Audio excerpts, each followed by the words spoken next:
Hey, have you ever wondered how to grow your influence? Have you ever wondered, man, how do I grow in my place and in my space, in my line of work, in my world and what I do? How can my world get bigger? How can my influence get bigger? How can I help more people? How can I reach more people? How can more people hear about what I'm doing? Well, today I want to try to answer that because I do think that there are some practical things that every person can do to make their world get bigger. I believe that you don't have to stay at the same level you're at. And yes, there is a spiritual side to it, but there's a lot of practical things that people can do too. And I think sometimes we just are kind of waiting on maybe, if God wants it to happen, God will do it. And I think a lot of times God is looking back at us like, well, I want to help you, but it's going to take your agreement. It's going to take your creativity. It's going to take your will coming into alignment with my will. And then, man, we can do everything that God has called us to do. And so today on the podcast, we're going to talk about it. Welcome again to the Jabin Chavez Leadership Podcast. My name is Jabin, and I'm praying that today will be a blessing to you, a blessing to your organization, to your world, to your church, whatever you're leading, wherever you're leading. I think that today can help, and I think that today can be a big part of just really moving your world forward. So I want to talk about how my world got bigger, how my influence was able to grow, how I was able to help more people, serve more people, and how more people have been able to hear the unique message and the unique grace that's on my life. And that's what I want for you. I want whatever God has put on the inside of you, I want people to be exposed to that. And I remember Joyce Meyer saying this years ago. I've never forgotten it. She said, you can't do everything, but you can do anything God has called you to do. So I think when we're talking about growth, when we're talking about getting bigger, when we're talking about influencing more people, we're not talking about being this person or that person or this person or that. That's not what we're doing. We're not talking about being everyone. We're not talking about doing everything. We're not talking about, well, I want exactly what they've done. That's not it. But it is doing anything that God's promised you. I think that's the key. It's John the Baptist who had one group of people to reach, and Peter who had one group of people to reach, and John the Beloved who had one group of people to reach, and Paul who had one group of people to reach. It's us doing what we're called to do and then reaching our maximum potential. And I'm not saying that I've reached my maximum potential yet. I sure hope I haven't. I have a lot more that's in my heart. But it is doing anything and everything God's promised me. That's what we're required to do, and that's what we're going to be accountable to God to do. So I want to talk a little bit about how my world got bigger and some simple things that you can do as well, things to make your world get bigger. Here's the first. We're just going to start right here. It all starts. I'm telling you, this is the foundation. It starts with generosity. It starts by breaking a poverty mentality. It starts by breaking a spirit of lack. Watch this, with a spirit of generosity. It goes all the way back to Jacob, who did what? Stole his brother's birthright, stole his brother's blessing. There was this small, stinking thinking that was in Jacob that said, there cannot be enough blessing for me and Esau, so I'm going to steal his. And Jacob had to wrestle with that. So we go to Genesis 32, and Jacob wrestles with God. And you know what God tells him? God tells him, you've wrestled, you've struggled, you've confronted, you fought with two people. He says, you've wrestled with God and man and have overcome. Jacob had to deal with the human element and the God element to break that thing off of him. And God said, I no longer call you Jacob, I call you Israel. You're now a prince of God. You're now an overcomer. And every leader has to break stingy, greedy, small, thieving kind of attitudes. Because whatever you have will never be enough if you have a small spirit. You could run an organization of $1 million or $100 million. It'll never be enough. You can make $100,000 a year or $100 million a year or $1 billion a year. It'll never be enough.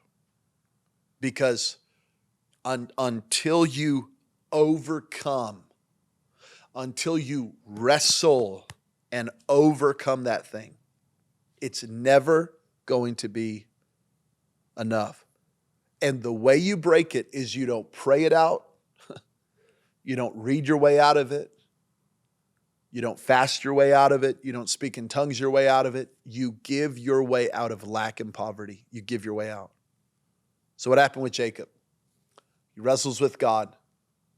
And now we go fast forward to Genesis chapter 11. And the scripture says that Jacob, at the very end of his life, the Bible said he's leaning on his staff and he's worshiping God.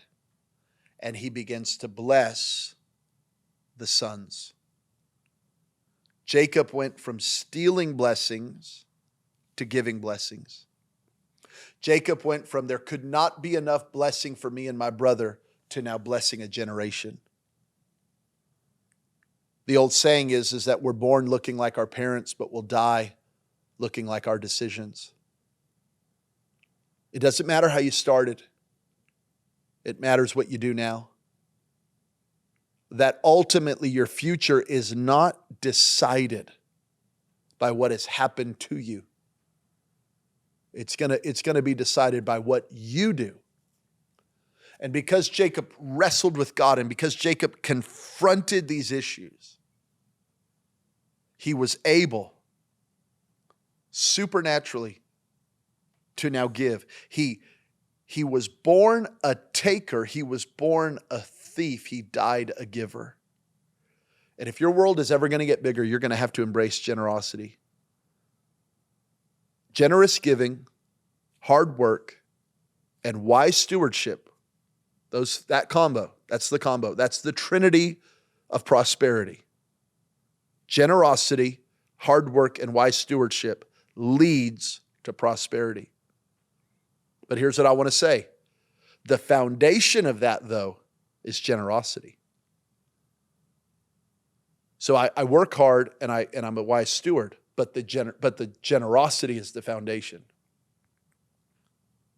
Because I'm going to be generous at whatever level I'm at. I'm just choosing to become a generous person. I said that, how did my world get bigger? Well, you got to go to Proverbs 11, right? And in Proverbs 11, the writer says this: the world of the generous is getting what? Larger and larger. The world of the stingy, it's getting smaller and smaller. Listen, big faith, a big spirit, a big mentality, a big heart, a big legacy, a big life will require big generosity. You cannot grow past your level of generosity. You can't. And I see a lot of preachers who want big ministries, big influence, big Instagram accounts, big YouTube views, big churches. They don't give big. And so really, all that stuff, who cares? We want big ministries, but we're not big people. So how did my world get bigger? I had to increase on the inside. I had to increase on the inside. You know, the testimony of the giver is always the same. If you've ever met a giver, the story is always the same. Here's the testimony. We're so blessed. We're so blessed. I didn't say we're so rich. I didn't say we're multimillionaires. I didn't say we drive a Bentley. I didn't say, no, we're so blessed. God is our source and he keeps showing up and showing off in our life. We're so blessed. And listen, the testimony of the greedy, the testimony of the stingy, the testimony of the person who refuses to give, it's always the same. You ready? I can't afford it. Y'all, I know multi-millionaires that refuse to tithe because in their mind they go, I can't afford it. Millionaires who could give big, but we can't afford it. My CPA said we can't afford it. My financial advisor said we can't. No. I'm telling you, it's always the same story. And we even joke about things like, or not joke, we preach things like, it's not about equal giving, it's about equal sacrifice. But do you do that? Like, do you really sacrifice? I'm talking to leaders. I remember 2010. I'm filming this in 2014. So 14 years ago from when I'm filming. I remember listening to Pastor Chad Veach, Pastor Zoe LA in Los Angeles. But back then we were both youth pastors and we were doing a youth conference and Chad was doing a leadership lesson. And I'll never forget, it was like, classic Chad Veach. It was like 15 things every leader does or 15 things every leader needs to do. I forgot what it was. It was brilliant. And he said, you got to give an ouch offering. Give an ouch offering. I never forgot that. He said, every once in a while, a leader just needs to give an offering that gets your attention. That makes you go, woo. Okay. Now, I'm not saying give what you don't have. You can't give what you don't have. But I am saying every once in a while, there must be something in you that says, I will lead my church in generosity. Maybe not in the number, but I will lead in sacrifice. I am where I am today because of generosity. Number two, you have to follow the favor. Follow the favor. I want to bring balance to a statement because I believe in it, but it needs balance, but I do like it. People say, go where you're celebrated, not where you're tolerated. Now, there's some balance there, okay? You can't just I feel tolerated in this marriage, I'm out, or I don't like my job anymore, I quit. That's not what I'm talking about. But I do think that if you find favor, I'm talking to leaders especially, if you find favor, I'd follow that. I'd follow the favor. If there seems to be doors that are opening, and if you're praying, God, shut the wrong doors and open the right doors, and then doors start opening, why don't you trust the Holy Spirit? I think God's opening that door. Now, you'll make some mistakes along the way. You'll miss it sometimes, but I'm just saying in general, I follow the favor. In general, I say yes to the favor. A few years ago, my best friend in the world, David Hall, he pastors in Adelaide, Australia. David texted me and he said, can you do lunch today with me and Pastor Brian Houston? And I didn't think about it. I didn't pray about it. I didn't check my schedule. I said, yes, because you follow the favor. Pastor Brian at that time he is the founder of Hillsong Church, the largest church in the history of Australia. And at the time was the senior pastor of Hillsong Australia and of Hillsong. And David said, do you want to have lunch? I said, of course. So we went to lunch and we're talking and we're having lunch. And Pastor Brian looks at me and he goes, we were talking about preaching somewhere. And he goes, have you ever preached for me? And I went, well, yeah, I mean, I've preached in South Africa. I've preached in New York. I've preached in London. I've preached in some of your other locations. And he goes, but have you preached in Sydney, Hillsong Sydney, the mothership, the home base? And I said, I have not. And he goes, why not? Like it's my choice, right? And he goes, why not? I go, well, Pastor, you'd have to invite me. If you invite me, I'll say yes. And he just pulls out his phone and he looks at a date. I did not have my phone open. He looks at a date. It was June something. This is June 2019 back then. He looks at a date, June 2019. He goes, can you do this date? And I said, yes. And he goes, how do you know you can do it? I said, because I can do it.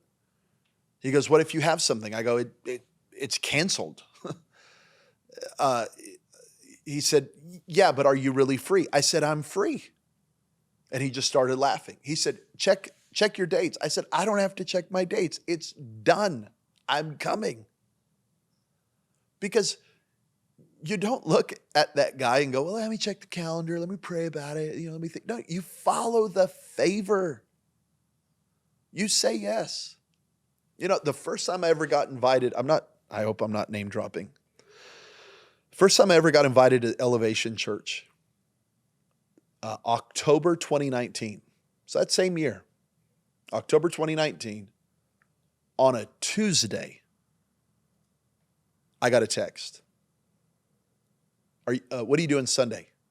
Well, I was preaching. I have a church. I wrote back, nothing.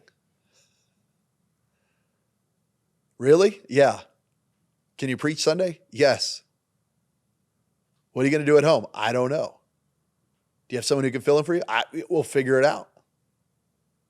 Because don't be a big shot. Don't act important. Just follow the favor. Invite, yes, I'm coming.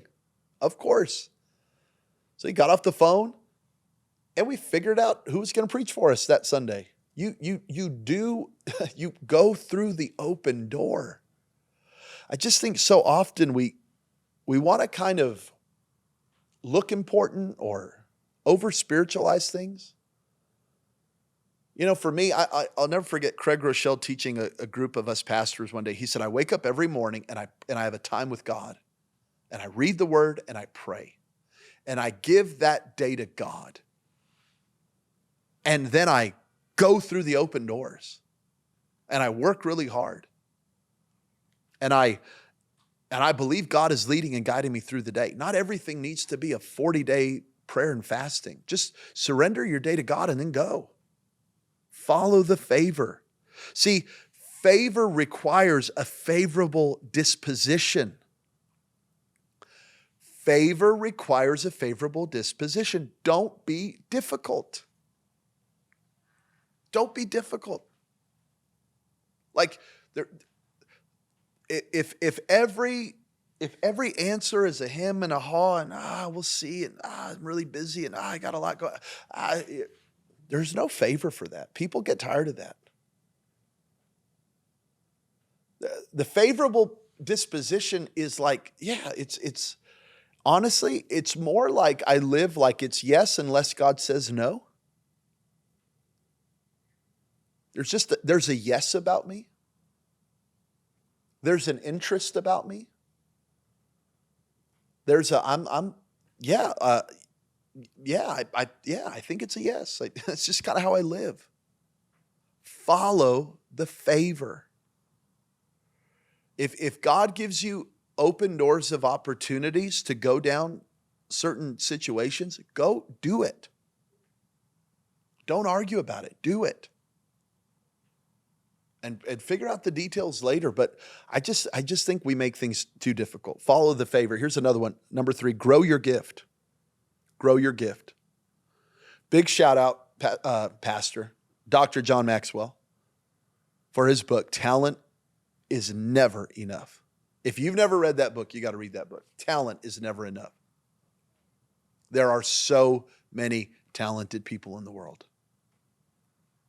That's not what's going to distinguish you. It's going to be your ability to grow that gift, grow that talent, increase that. Did Michael Jordan have a obvious ease and gift and freak talent for basketball? Of course. Did LeBron? Yeah, of course. Steph Curry, of course. Tiger Woods, of course. I mean, there's obviously something there, but you've got to work it. These guys they don't just walk on the court. They don't just walk on the golf course. There's work. If you've ever heard a really great public speaker, I promise you, there is a talent there. There's a charisma there. There's a weird gift there. But I promise you, they're working at it. I promise you. I promise you, you've got to work the gift. There's a gift. There's a God thing. There's a unique thing that God puts on you. And then you have to work that. There's things about you that should never change, but there's some things about you that must change. We're in an ever-changing world. Here's what I say about this. The world is changing. I need to be growing. So it's not necessarily the world's changing, I need to be changing. It's the world's changing, I need to be growing. Because if I'm growing faster than the world is changing, I'll always have a relevant voice. If I'm growing faster than the world is changing, I'll always be relevant. You'll always be relevant if you're growing. Not necessarily changing, but growing. Because as you're growing, you'll discern what needs to change, what needs to morph, what needs to... Yeah, I think one of the greatest compliments I get is that the people who have followed me for a long time, they knew me as an evangelist. They knew me as a evangelist preacher, traveling preacher. And now they see me as a pastor. And there's always a really great compliment that guys give me where they go, man, we've seen you morph. It's not really that I've changed. It's just that I've grown and matured with pastoring. Because I can't preach hard 3 or 4 services a Sunday to the same people the way that I do for a revival service on a Friday night. See, it's just, you've got to be pliable. And as long as you're growing, you'll be pliable. As long as you're growing, you'll be liquid enough to be able to move. You know, I think of Matthew 25, the men are given treasure. They're given these talents. They're given these pieces of gold. But then they had to multiply it. They had to work it. They had to do something with it. Talent is never enough. You've got to grow your gift. Preachers, you've got to get better. You got to get better. You've got to get better. I'm going to give you 3 ways to grow your communication gift really quick, and we'll keep it moving. Number 1, preach shorter. I mean, unless you're really good, you need to stop preaching so long. Unless you're great, and I know friends who are great, who I'm like, I could listen to you for an hour and a half. You do you. But I mean, unless you're like world class, you need to preach shorter. You need to say less. You need to cut out the fat out of your sermon. You need to cut out all that and laser focus for 30, 35, 40 minutes and focus and get a thought across. Preach shorter. Another one is listen to a hero. Find inspiration. Find some communicators that really inspire you. And while you're developing your own voice, listen to their voice. Don't listen to everybody, but listen to a few that can help shape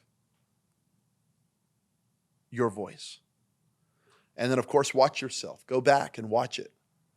Watch the mannerisms, watch the volume, watch the changes, watch the humor. Make critiques. Make critiques. Grow. Continue to grow. Be a critic to yourself and get better. Don't just assume. Even how you dress, how you look on stage. Man, I need it. You know, it's like what got, man, I always look at guys and I go get that shirt tailored. Go get those pants hemmed. Like, get things sitting right on your body. Whether you're in good shape or not, it doesn't matter. Go get things cut up to your body type and shape. If you're a guy that probably should be a medium, but because of maybe your weight, you have to wear a large, well, then go get the large, but then get it hemmed up and cut up so that it lands on you right.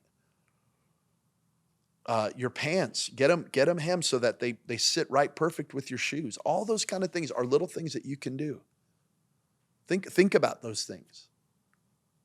Think about ways where you can grow. You know, some guys, they just love, man, they love their hair, or they love a weird thing about themselves, or they love, you know, but it's capping your ministry.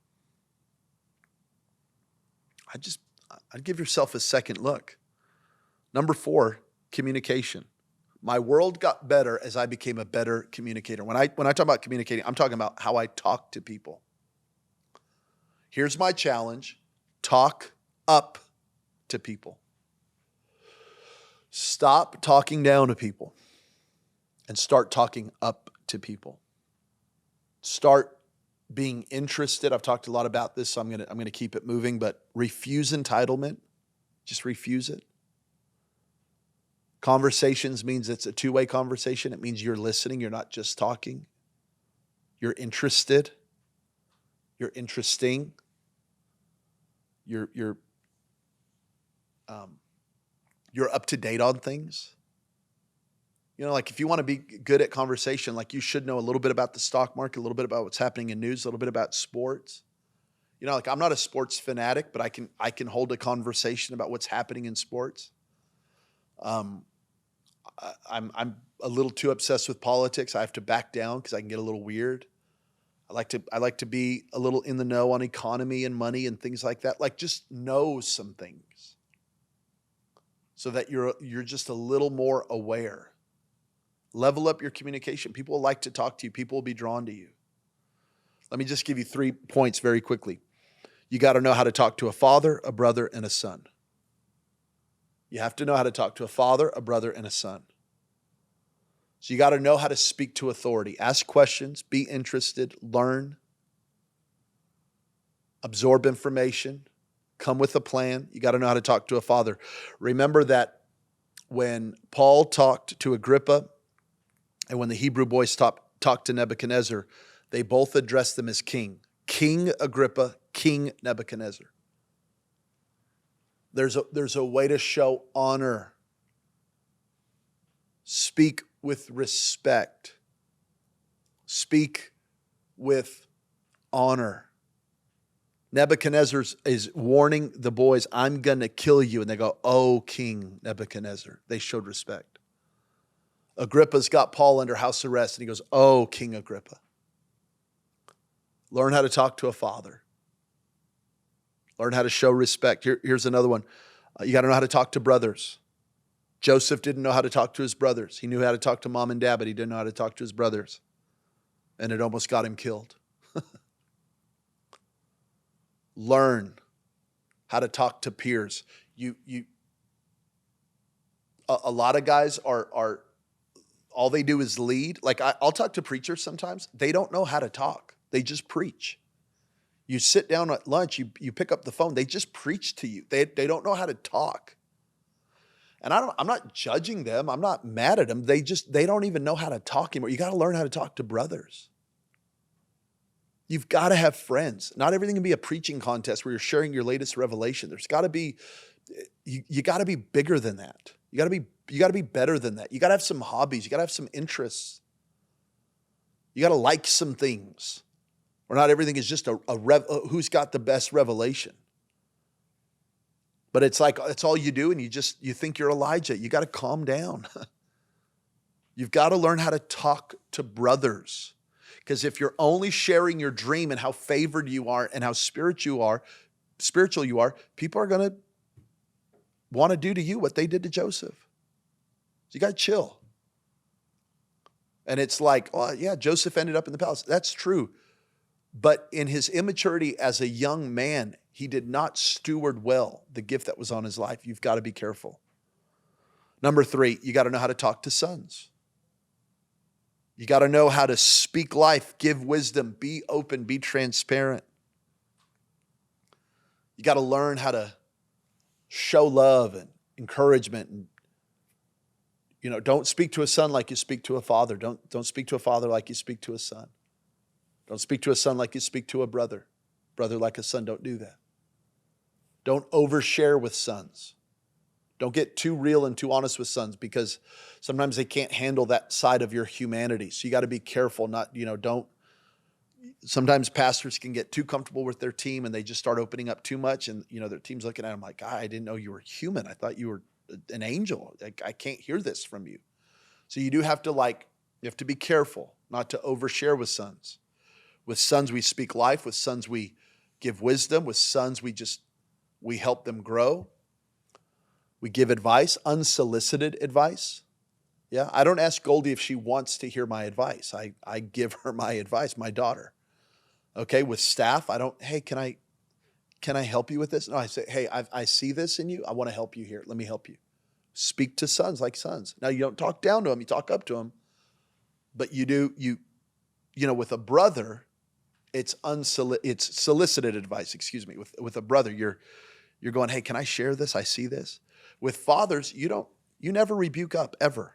You never correct upwards, ever. But with sons, you can bring correction and wisdom and, hey, let me help you here. I see this. Let me help you. I got a couple of years on you. Let me help you. And that's very important. This is how you grow the likability factor in your life. And what happens is people will start to know you, like you, trust you. Again, these things are built over years and decades, and they can be broken in seconds. So we got to take these things very, very seriously. And you watch what God will do through your life. I've been saying this a lot over the last few weeks, and it's a theme in me right now. Remember, we're spirit, soul, and body. Not just spirit. We're in the people business. We're in soul and body as well. We're helping people on every area, and that means that we have to grow in every area. All right, well, I love you. We'll see you next week. Big thank you to Launch Sunday, launchsunday.com. They handle all of our printing and signage needs. They are the best. Make sure to check them out. Make sure you like and subscribe to this channel so that you're up to date on all that we're doing, and we'll see you next Wednesday.